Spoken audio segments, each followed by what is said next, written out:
Gusto mo bang bumili ng scooter pero 50,000 pesos lang ang budget mo? Then i-check mo na tong Rusi Rush 125.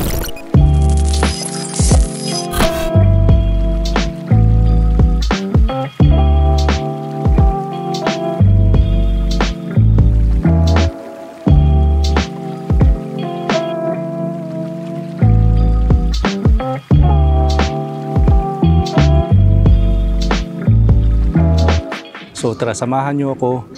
Tingnan natin kung ano ba yung makukuha nyo sa halagang 50,000 pesos. So starting sa paint nito, glossy gray na may mga decals and emblem combined. All around the scooter to, kaya makikita mong nag-flow talaga yung design sa buong bike.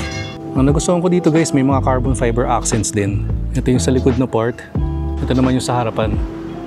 Angas, no? Pagdating naman sa front fender, mayroong Rusi sticker dito. Yan, letter R. Meron naman tong split LED headlight. Testing natin mamaya kung maliwanag ba pag medyo madilim na. Yan, may carbon fiber accent pa rin pala dito sa gitna ng headlight. Dito naman pala sa ilalim nakapwesto yung daytime running light and park light. Meron na rin gulay board to. So pwedeng talaga pang araw-araw, pang daily errands, pang deliver. So para sa akin may enough space naman to for all sizes na rider. Pagdating naman sa taillight, bulb type pa yung gamit nito.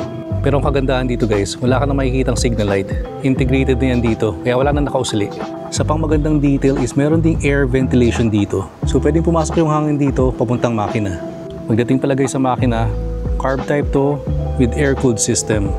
And guys, may kickstarter na rin pala to. And may choke na rin dito since again carb type to.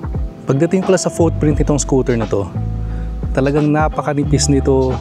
Kaya hindi mo problemang isingit-singit ito sa daan.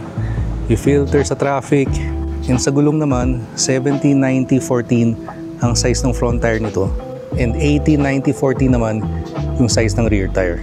Pagdating naman sa panel, very basic, analog display, naka-shutter key na din, naka-plastic pa itong upuan. Hindi ko matanggal kasi hindi sa akin to. Pero mukhang okay yung texture nitong upuan na to. Ayan guys oh. And meron na rin grab bar dito sa likod. So tara, sakto, medyo madilim na, test ride na natin to.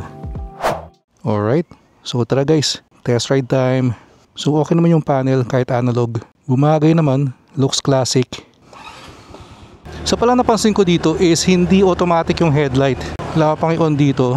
Ito yata yung park light, yan ito yung headlight. So tama guys yung hinala ko.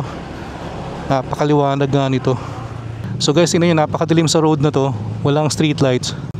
Ito park light. And ito naman yung headlight. And meron na rin tong passing light.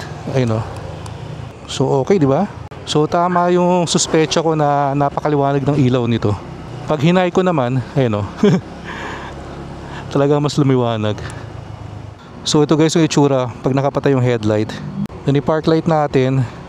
Ayan guys, pag park light lang. Ito na rin yung pinaka daytime running light mo. On naman natin yung headlight. So ito guys yung itsura pag nakabukas ang headlight. So kita-kita nyo, napakaliwanag. Ang ganda ng design, no? Then ito naman pag naka-high. So tingin ko hindi mo na kailangan maglagay ng mini driving light dito. Rusi masyado mo namang ginagalingan. And very comfortable dalhin to Of course 125cc. Don't expect any wild power. Pero tamang-tama lang for city riding. For everyday use. And kahit medyo manipis yung gulong niya, you feel very stable pa rin naman. Huwag mo lang siguro isasagad banking to sa Marilaki. So napakadilim dito. Pag may ilaw, yan, naka-high. Goods na goods, di ba? Basta mag-high ka lang ng headlight pag wala kang kasalubong. Pag meron, yan, baba mo na.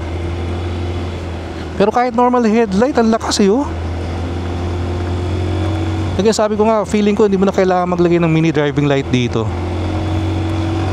Sobrang solid for me tong Rusi Rush 125.